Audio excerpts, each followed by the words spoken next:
आज हम जानेंगे धान की फसल में एनपीके 12-32-16 के इस्तेमाल के बारे में। कई बार ऐसी समस्याएं आती हैं कि हमें कुछ दूसरी खादें नहीं मिल पाती हैं। अब ज़्यादातर किसान साथी डीएपी खाद के साथ रोपाई करना पसंद करते हैं, लेकिन अगर आपको बाई चांस डीएपी ना मिल पाए तो आप एनपीके डाल के भी जो पोषक तत्व होते हैं उनकी पूर्ति आप कर सकते हैं, क्योंकि अगर आप खाद नहीं डालेंगे उससे अच्छा है खाद आप डाल दीजिए। तो एकदम कंप्लीट जानकारी आपको देंगे। आज हम एनपीके 12-32-16 के बारे में तो बताएंगे ही बताएंगे, इसके अलावा समस्त दूसरी कौन कौन सी खादें इसके साथ आपको डालना है ये भी हम आपको बताएंगे। और इसके अलावा किसान साथियों, कैसे आप धान की फसल में बढ़िया पैदावार ले सकते हैं इसके बारे में डिटेल में बात करेंगे। तो पूरा वीडियो किसान साथियों आपको देखना चाहिए। चलिए ज़्यादा टाइम नहीं लेते हैं, वीडियो स्टार्ट करते हैं। एनपीके 12-32-16 में 12% नाइट्रोजन, 32% फास्फोरस और 16% पोटास की मात्रा पाई जाती है। तो अब बात करते हैं आखिर हमें कितनी मात्रा में एनपीके 12-32-16 धान की फसल में डालना चाहिए। एनपीके 12-32-16 धान की फसल में लगभग 45 किलो से लेकर 55 किलो तक आपको इस्तेमाल करना चाहिए। और मान लीजिए कोई वैरायटी बहुत जल्दी तैयार होती है तो उसमें 40 किलो भी आप डाल सकते हैं। तो मोटी मोटा 40 से 55 किलो आपको एनपीके 12-32-16 का इस्तेमाल करना चाहिए। अपनी धान की फसल में रोपाई से पहले आपको इसका इस्तेमाल करना है, और इसके इस्तेमाल के समय कुछ दूसरी खादों का भी प्रयोग करना चाहिए। तो जैसे हमने बताया कि 40 से 55 किलो आपको एनपीके 12-32-16 डालना है। तो अगर कोई वैरायटी बहुत ही जल्दी तैयार होती है तो 40 से 45 किलो आप 12-32-16 डालिए। कोई वैरायटी अगर मध्यम अवधि में पक के तैयार होती है तो 45 से 50 किलो आप एनपीके 12-32-16 डालिए।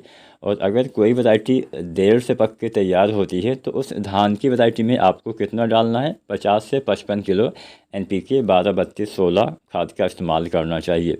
तो यहाँ पे एनपीके 12-32-16 के बारे में आपने जाना, कब डालना है, कितना डालना है। ये जो हमने खाद की मात्रा आपको बताई है ये प्रति एकड़ के हिसाब से बताई है। और खाद की इतनी मात्रा आपको कौन सी वैरायटी में डालना है, हाइब्रिड धान की वैरायटी में इस्तेमाल करना है।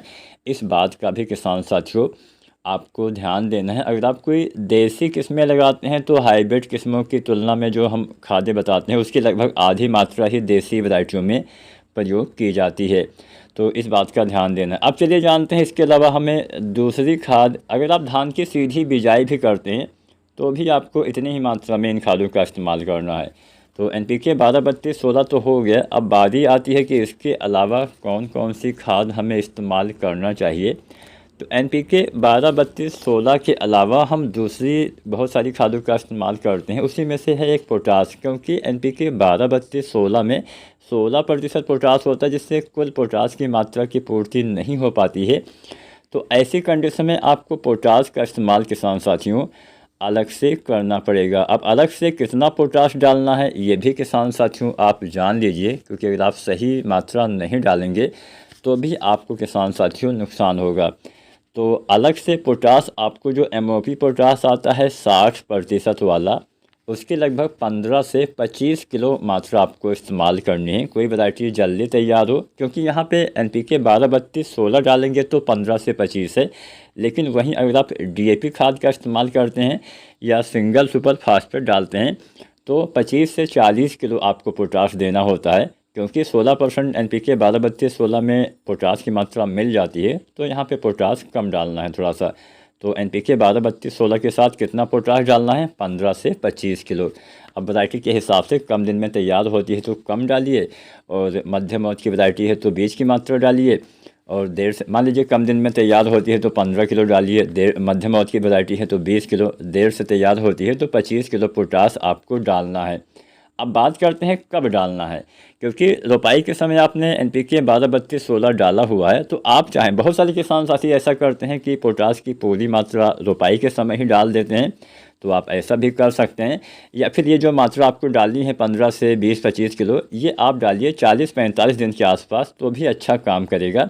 या आप चाहें तो इसकी आधी मात्रा आप डाल दीजिए, जैसे आप 5 किलो 10 किलो आप एनपीके 12-32-16 के साथ जो है पोटास डाल दीजिए, बाकी की बची हुई मात्रा मान लीजिए आपको 20 किलो पोटाश डालना है, तो आप 10 किलो पोटाश अभी डाल दीजिए, 10 किलो आप डालिएगा या 15 किलो आप डालिएगा 40-50 दिन के आसपास। वैरायटी के हिसाब से मात्रा आपको चुनना है। कुल मात्रा हमने बता दी कि आपको 15 से 25 किलो पोटाश NPK 12-32-16 के साथ डालना है। अब ये आपको ध्यान देना है। पोटाश हो गया, NPK हो गया, बात यूरिया की भी करते हैं क्योंकि यूरिया भी आवश्यक है। हालांकि इसमें 12% नाइट्रोजन की पूर्ति हो जाती है। तो यूरिया कितना डालना है? यूरिया आपको डालना है, जो पहली मात्रा आप डालेंगे लगभग 16 से 20 किलो यूरिया NPK 12-32-16 के साथ डालेंगे। तो ये यूरिया आप रोपाई के 1 सप्ताह के अंदर डालिए। रोपाई के समय आपको ना डालना है, तो आप चाहें तो डाल सकते हैं, लेकिन हाँ बढ़िया काम करे। हम ऐसे ही मात्रा आपको बताएंगे, ऐसे ही तरीके बताएंगे जो थोड़ा ज़्यादा काम करे। तो आप यूरिया अगर आप NPK या DAP डालते हैं तो पहली बार यूरिया 16 से 20 किलो रोपाई के 1 सप्ताह के भीतर डालना है। दूसरी बार यूरिया 25 या 30 दिन के आसपास, मतलब 20 से 30 दिन के बीच में डालना होता है। और ये मात्रा आपको कितना डालना है? यूरिया 30 किलो से लेके और 40 किलो तक आप दूसरी बार यूरिया डालेंगे। और आखिरी यूरिया भी 30 से 40 किलो 40 से 50 दिन के अंदर डालना होता है।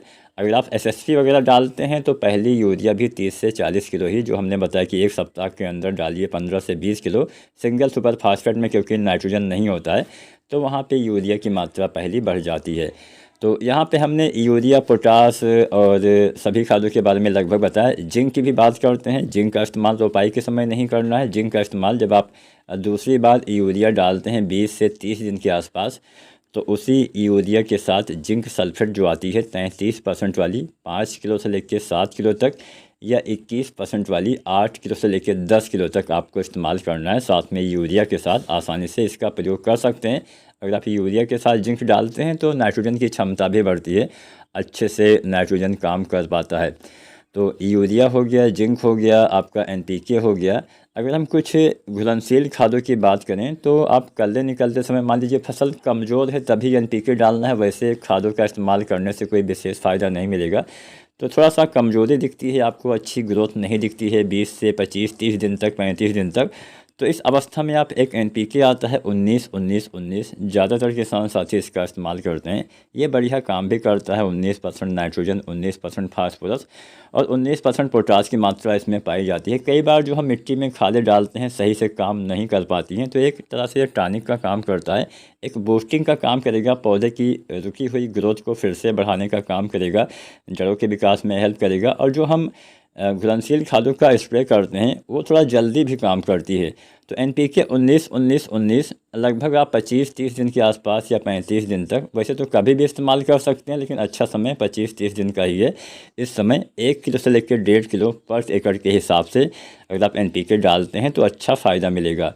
NPK 0-34 वगैरह भी आप डाल सकते हैं, वो बाली आने से पहले डाला जाता है, और बोरोन वगैरह भी डाला जाता है। तो आने वाले दिनों में इसके ऊपर भी आपको वीडियो देखने को मिल जाएगी। अगर आज की वीडियो आपको अच्छी लगी हो, पसंद आई हो, तो आप वीडियो को लाइक करिए।